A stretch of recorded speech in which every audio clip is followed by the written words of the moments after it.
क्रमांक 12। ये जो जहां साउंड से जुड़ी हुई चीजें रखी है वहां से हट जाओ। बस ये अनुरोध है कि वहां से हट जाओ। देखो, इसको ऊपर उठाओ।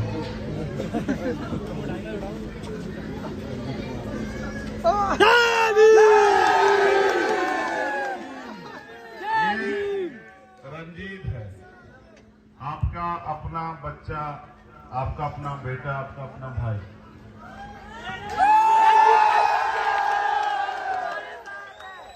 मैं आपके प्यार का, आपकी भावनाओं का सम्मान करता हूं, लेकिन मैं नौजवान साथियों को ये भी कहना चाहता हूं कि अगर सिर्फ नारे लगाने से शक्ति मिला करती तो हम सबसे शक्तिशाली होते दुनिया में, भारत में नहीं। क्योंकि हमारे लोग बाबा साहब अम्बेडकर के सबसे ज्यादा नारे लगाते हैं नहीं लगाते हैं, लेकिन राजनीतिक हैसियत तो हमारी सबसे ज्यादा कमजोर है। तो इसका मतलब खाली नारे लगाने से शक्ति नहीं मिलेगी। अब मेरी बात पे आप गौर करो। मैं अपने महापुरुषों को नमन करता हूँ। मेरी माताएं बहनें यहाँ उपस्थित, पहली बार नहीं आया है चुनाव तो हर 5 साल बाद आता है।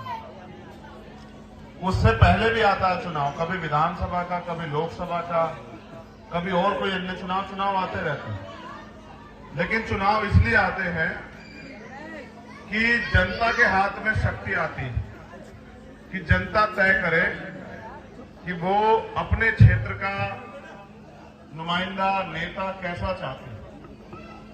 मैं जहां तक रंजीत को जानता हूं, भले ही ये गरीब का बेटा हो, लेकिन एक खासियत है इसकी कि ये अपने बच्चों की दूध का पैसा भी मुंह से मूवमेंट में लगाता है। इतना बड़ा दिल नहीं होता सब लोगों के पास, अमीरों के पास तो वैसे नहीं होता है। इतनी बड़ी हिम्मत भी कोई गरीब ही जुटा सकता है कि वो अपने हिस्से का, अपने बच्चों के हिस्से का भी अपने महापुरुषों के नाम कर दे, क्योंकि वो अपने महापुरुषों के संघर्ष को समझता है। याद करो, ये आगरा की धरती है। मैं तो आपका खून हूं, मेरा आपसे राजनीतिक रिश्ता नहीं है।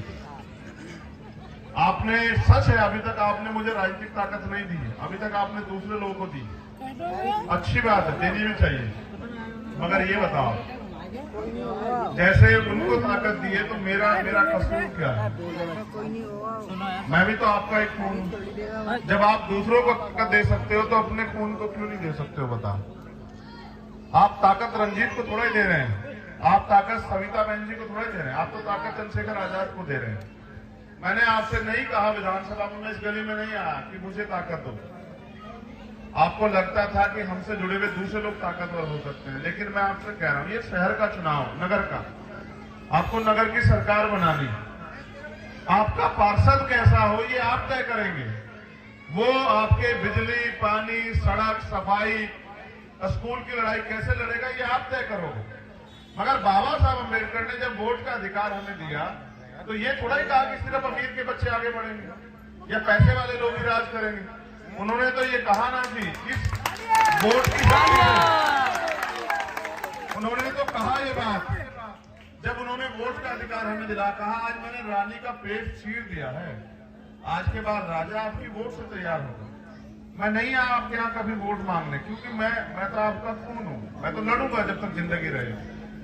लेकिन मेरा ये मानना है, जो आदमी अपनी मेहनत की कमाई से भी समाज के लिए योगदान करे, अगर उस आदमी को अवसर मिलेगा तो वो आपके लिए नहीं काम करके दिखाएगा। मैं बताऊं,